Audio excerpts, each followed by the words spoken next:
Hello friends, exam द्वार channel में आप सभी का स्वागत है। सीटेट 2021 को लेकर हम हाजिर हैं और इसमें हम बात करेंगे विकास की अवधारणा।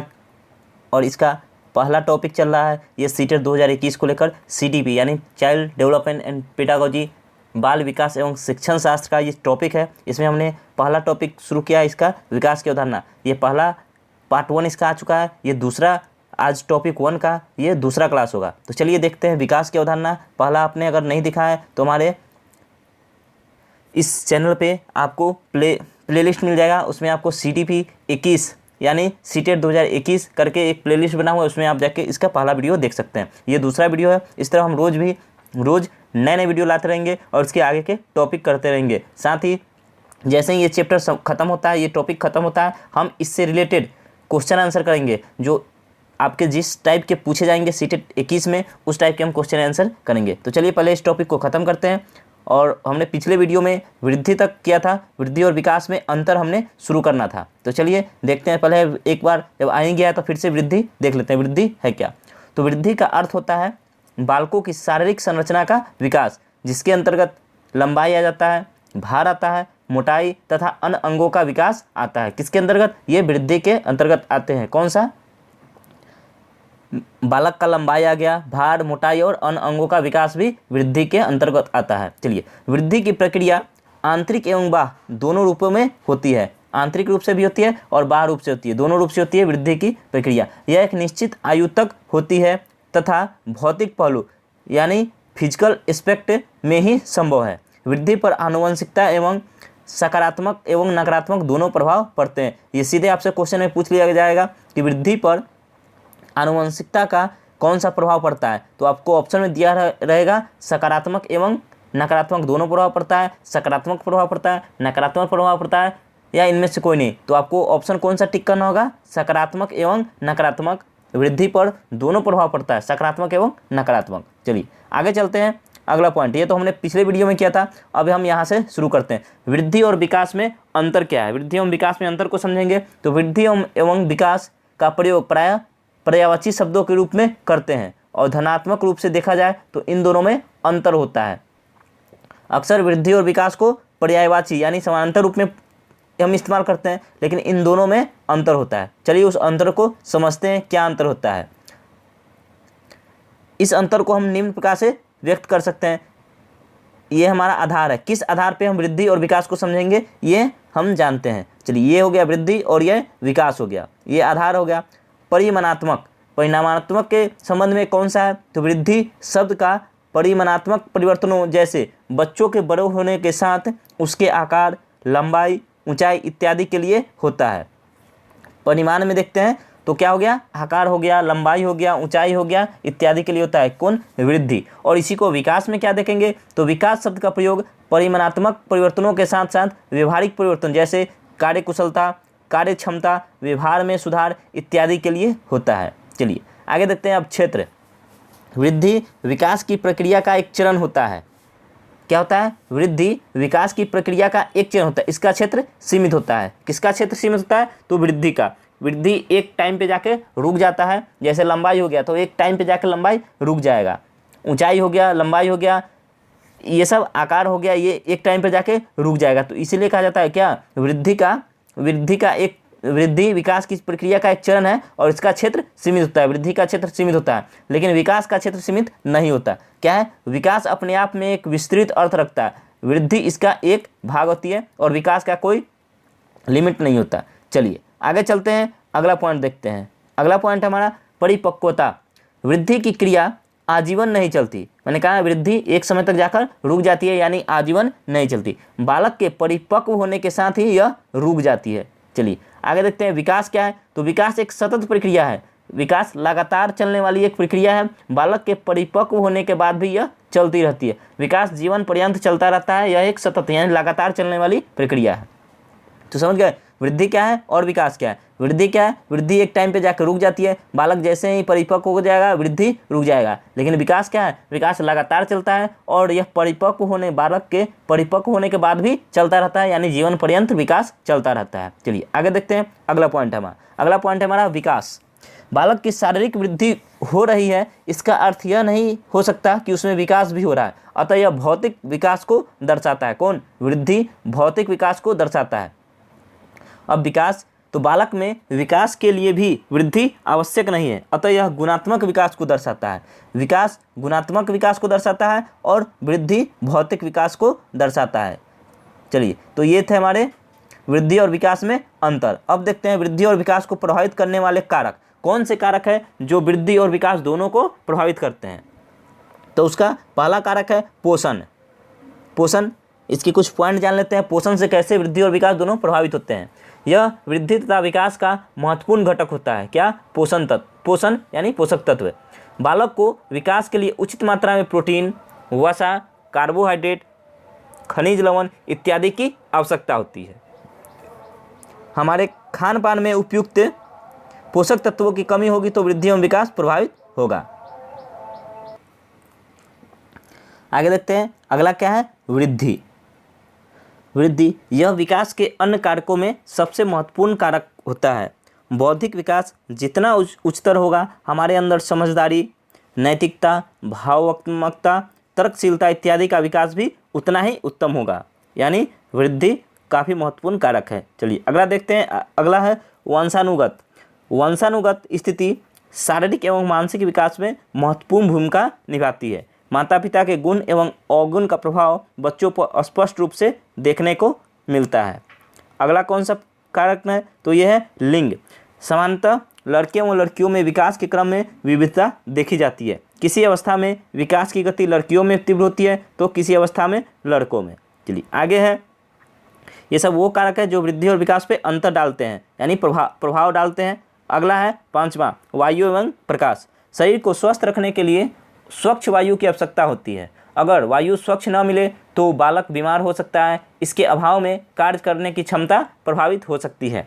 अब है शारीरिक विकास के लिए सूर्य के प्रकाश की महत्वपूर्ण भूमिका होती है, क्योंकि सूर्य के प्रकाश में विटामिन डी की प्राप्ति होती है जो विकास के लिए अपरिहार्य है।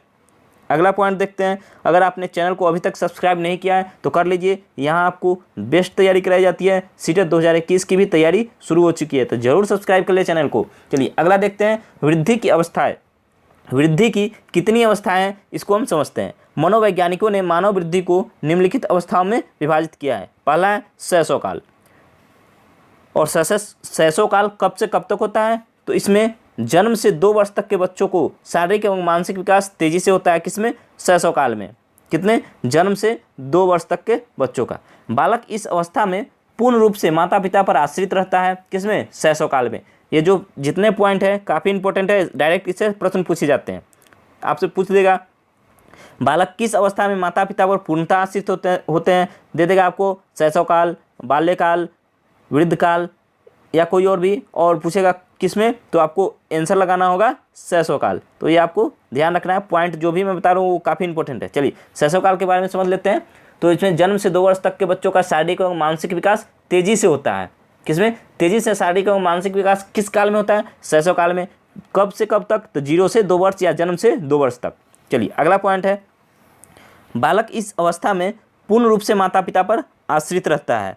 अगला पॉइंट है, इस अवस्था में संवेगात्मक विकास भी होता है तथा इस अवस्था में सीखने की क्षमता की गति तीव्र होती है।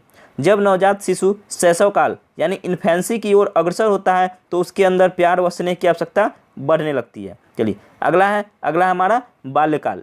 बाल्यकाल को निम्न 2 भागों में विभाजित किया गया है। बाल्यकाल को कितने भागों में विभाजित किया गया है? 2 भाग में।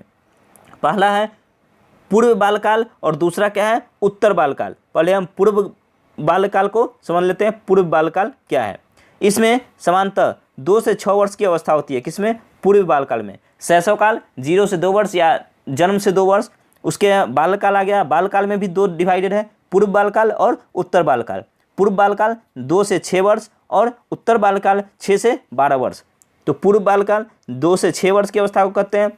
बालकों का बाहरी जुड़ाव होने लगता है। बच्चों में नकल करने की प्रवृत्ति, अनुकरण एवं दोहराने की प्रवृत्ति पाई जाती है। किसमें? पूर्व बालकाल में। ये आपसे डायरेक्ट पूछ लेगा, बच्चों में अनुकरण एवं दोहराने की प्रवृत्ति किस काल में होती है? तो ये आपको बताना है बालकाल। ऑप्शन में रहेगा बालकाल रहेगा तो बालकाल लगाना है। पूर्व बालकाल हो तो पूर्व बालकाल बेटर ऑप्शन है। चलिए अब आगे देखते हैं। अब है सामाजिकरण एवं जिज्ञासा दोनों में वृद्धि होती है। किसमें?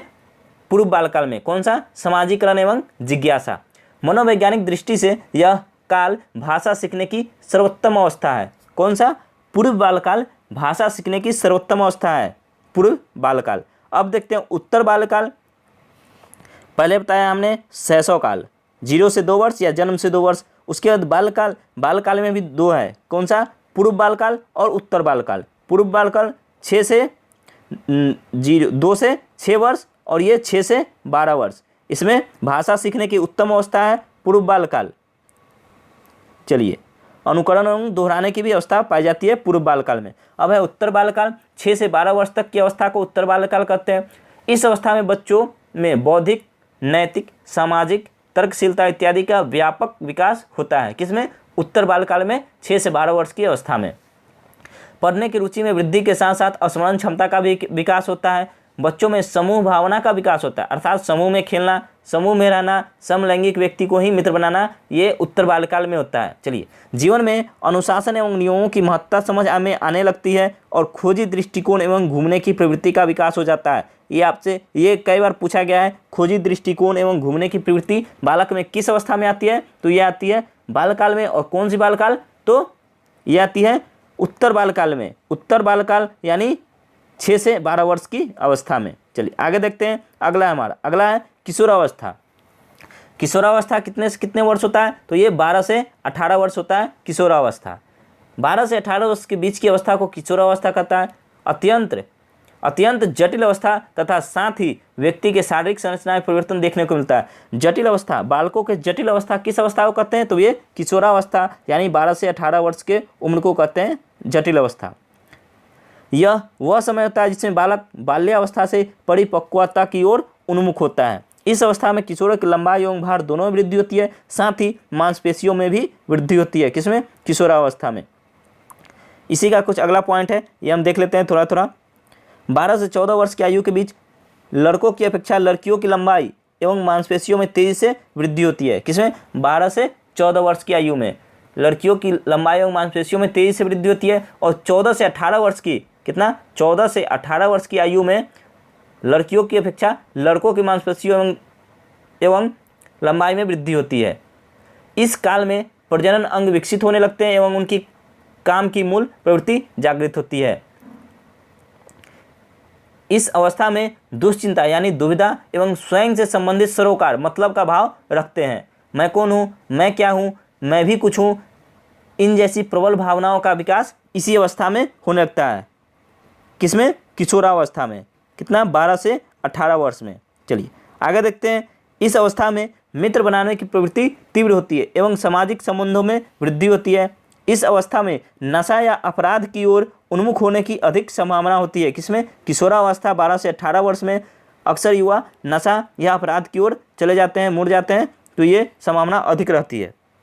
अगला पॉइंट है किशोरावस्था के शारीरिक बदलाव का प्रभाव किशोर जीवन के सामाजिक और मनोवैज्ञानिक पहलुओं पर पड़ता है। अतः इस अवस्था में उन्हें शिक्षकों, मित्रों एवं अभिभावकों के सही मार्गदर्शन एवं सलाह की आवश्यकता पड़ती है। किसमें? 12 से 18 किशोरावस्था में। चलिए आगे देखते हैं। अगला पॉइंट हमारा युवा प्रौढ़ावस्था। सामान्यतः 18 से 40 वर्ष तक होता है। कौन सा? युवा प्रौढ़ावस्था।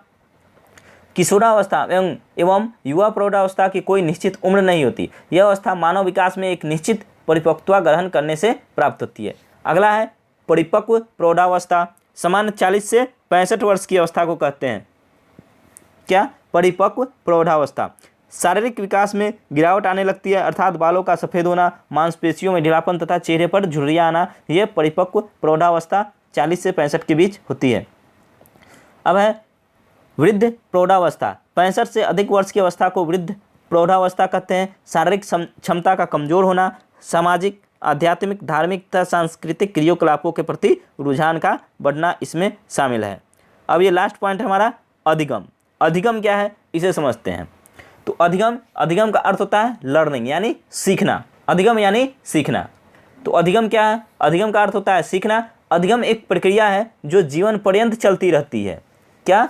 अधिगम कब से कब तक आपको सीधे प्रश्न पूछ लेगा अधिगम क्या है, तो अधिगम का अर्थ होता है सीखना, और पूछ लेगा अधिगम की प्रक्रिया कब से कब तक चलती रहती है।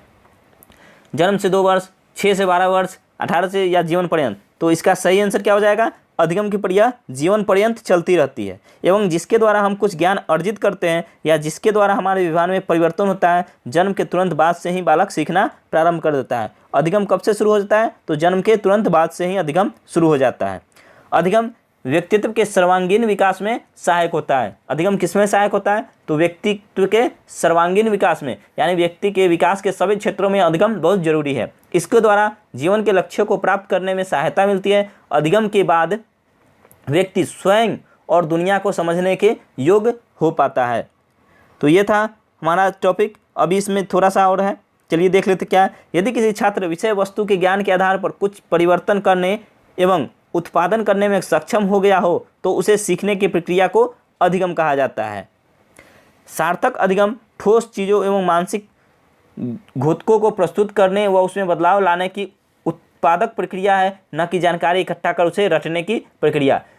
किसी चीज़ को आप खुद से कर पाते हैं, समझ कर पाते हैं, उत्पादन खुद कर पाते हैं तो उसे अधिगम करते हैं। अगर किसी चीज़ को आप रट लेते हैं तो वो अधिगम की प्रक्रिया नहीं होती है। यानी किसी चीज़ को खुद से करने, नया कुछ भी विकसित करने, इन सब को, किसी चीज़ को समझ के आप खुद करते हैं कोई काम तो उसे अधिगम कहा जाता है, न कि आप किसी चीज़ को रट लेते हैं तो उसे अधिगम कहा जाएगा। अधिगम के संदर्भ में विद्वानों द्वारा कुछ प्रमुख भाषाएं निम्न प्रकार है। कुछ विद्वान हैं जिन्होंने अधिगम की परिभाषाएं दी है, आइए उसे भी देख लेते हैं। वो भी डायरेक्ट आपसे क्वेश्चन पूछ लिया जाता है एग्जाम में। तो गेट्स के अनुसार अधिगम क्या है? तो अधिगम द्वारा व्यवहार में रूपांतर लाना ही अधिगम है। क्या है ये? गेट्स का परिभाषा है कि अधिगम क्या है, तो उन्होंने इस पर कहा था, अधिगम अनुभव द्वारा व्यवहार में रूपांतर लाना ही अधिगम है। E.A. पील के अनुसार अधिगम व्यक्ति में एक परिवर्तन है जो उसके वातावरण के परिवर्तनों के अनुसरण में होता है। किसमें? E.A. पील के द्वारा।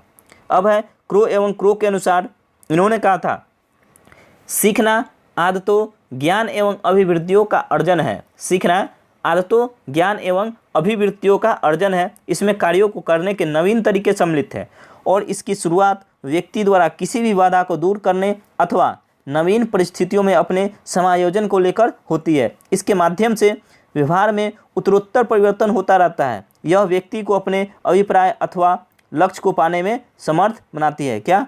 अधिगम। तो ये था आज का हमारा टॉपिक। इससे नेक्स्ट वीडियो में हम इस चैप्टर के, ये जो टॉपिक था, इन दोनों चैप्टर के पूरे प्रश्न करेंगे। जितने भी प्रश्न बन पाते हैं वो सभी प्रश्न मैं लेकर आऊँगा नेक्स्ट वीडियो में। तो आप अभी तक चैनल को सब्सक्राइब नहीं किए तो चैनल को सब्सक्राइब कर ले, सब्सक्राइब के बगल में बेल आइकन है उसे भी प्रेस कर ले, साथ ही हमारे वीडियो को लाइक और शेयर जरूर कर दें। हम आपसे फिर मिलेंगे नेक्स्ट वीडियो में, तब तक के लिए जय हिंद, जय भारत।